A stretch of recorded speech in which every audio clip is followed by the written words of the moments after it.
In May of 1999, a young girl who had just turned 14 entered a Hong Kong police station alone.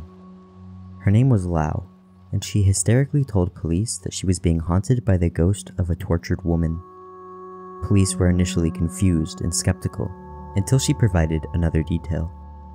She told them she had contributed to the murder of the tortured woman. This turned out not to be just a ghost story, but rather one of the worst crimes in Hong Kong's history. Police followed Lau to an apartment, where they found a sickening piece of evidence. The boiled, decapitated skull of Fan Man-Yee was found sewed into a large Hello Kitty plushie, corroborating Lau's claims. This alone may seem disturbing, but it's nothing compared to the brutal torture Fan underwent for the 28 days prior to her death. To understand how it got to this point, we have to take a brief look into Fan's past. As a young girl, Fan was abandoned by her family and was subsequently raised in an orphanage. However, she was abandoned once again when she reached the orphanage's age limit of 15 and was forced to live on the streets. Now homeless, she resorted to drug addiction, prostitution, and petty crime. She eventually began working in a brothel at age 21. One of her frequent clients was another drug addict named Ing Chi-Yuen. They fell in love and got married in 1996. Fan became pregnant in 1998 and decided to turn her life around. She quit drugs and prostitution and began working at a nightclub. Her life seemed to be looking up. However, behind the scenes, her relationship with Chi-Yuen had many issues. Neighbors reported hearing them frequently having screaming matches, and it is said that Fan's husband was abusive towards her. The baby was constantly crying due to all the fighting, prompting Fan to leave Chi-Yuen, even though she could hardly afford to live on her own. Now in need of extra money, Fan went back to her roots and began associating with one of her past clients, Man-Lok. In desperate need of money, she made a mistake that altered the course of her life. In early 1999, she stole Chan's wallet, which contained the Hong Kong equivalent of $500. Chan was a Wo-Shing-Wo triad member, a gang involved in extortion, drug trafficking, gambling, and prostitution. Upon finding out that Fan had stolen his wallet, he began searching for her with his henchmen shing-cho and wai-lun. They found Fan and forced her to pay back what she had stolen, with an interest of an additional $1,300. When she told them that she would need more time to pay it back, they decided to kidnap her and prostitute her until Chan's funds were recouped. They brought her to a 5-bedroom apartment rented by Chan. The apartment was strangely decorated with Hello Kitty products such as bed sheets, curtains, and stuffed animals. Tragically, this location would be the last place Fan would ever see. On the first night of Fan's captivity, her captors beat and raped her while on drugs. It was at this point that the plan to prostitute her changed. They decided to make this nightmare a routine, coming to the conclusion that it was too fun to give up. They would string her up and use her as a punching bag, sometimes even leaving her strung up overnight. Or they would keep her on the ground and kick her in the head up to 50 times. Chan's 13-year-old girlfriend, Lau, witnessed this brutal event and even took part in it. They eventually got bored of beating Fan with their fists and kicks, and decided to think of new ways to inflict as much pain as possible on her.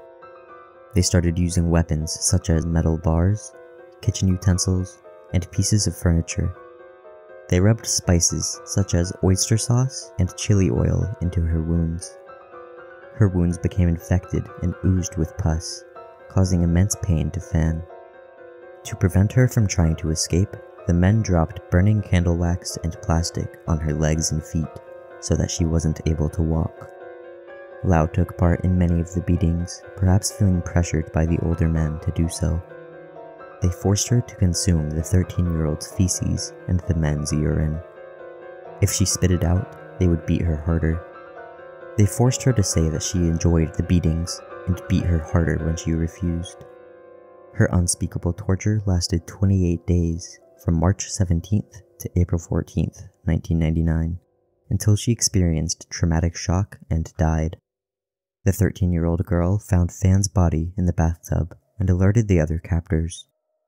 At this point, they started the 10-hour process of dismembering her and boiling her remains, and then placing her flesh in the refrigerator.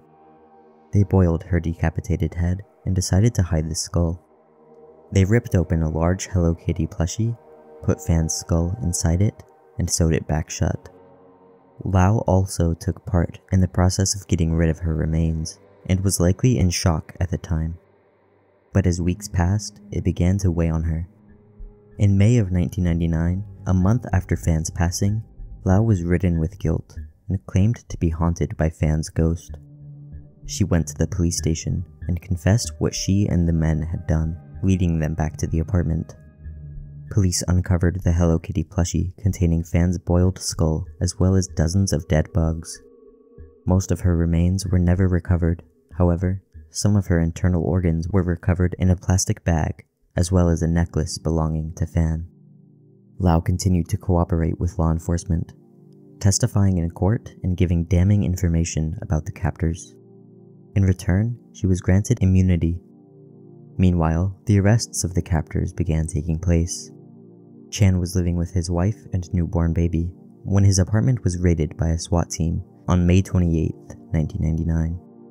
Liang Wai-Lun fled from Hong Kong to China, but was arrested on February 14, 2000. Liang Shing-cho was also arrested, and the trial began on October 20, 2000. As is typically seen in criminal cases involving multiple perpetrators, each man blamed the brunt of responsibility on the others and minimized their own role in the crime. The defense claimed that Fan had died from a drug overdose and not from the captors' actions. Due to her body being so badly tampered with, evidence to refute this could not be found. Because of this, the men could only be convicted with manslaughter rather than murder. Thankfully, each of the men were sentenced to life in prison. However, they did have the possibility of parole after 20 years.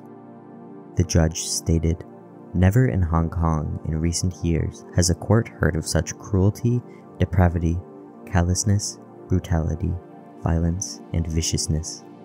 Fan's son and ex-husband reportedly now reside in Singapore, where they have started a new life. The necklace of Fan's that was found at the crime scene was given to her son as a memory of her. The torture of Fan Man-Yee is one of the most tragic and disturbing cases in Hong Kong history, and the sickening actions her captors took is truly something of nightmares.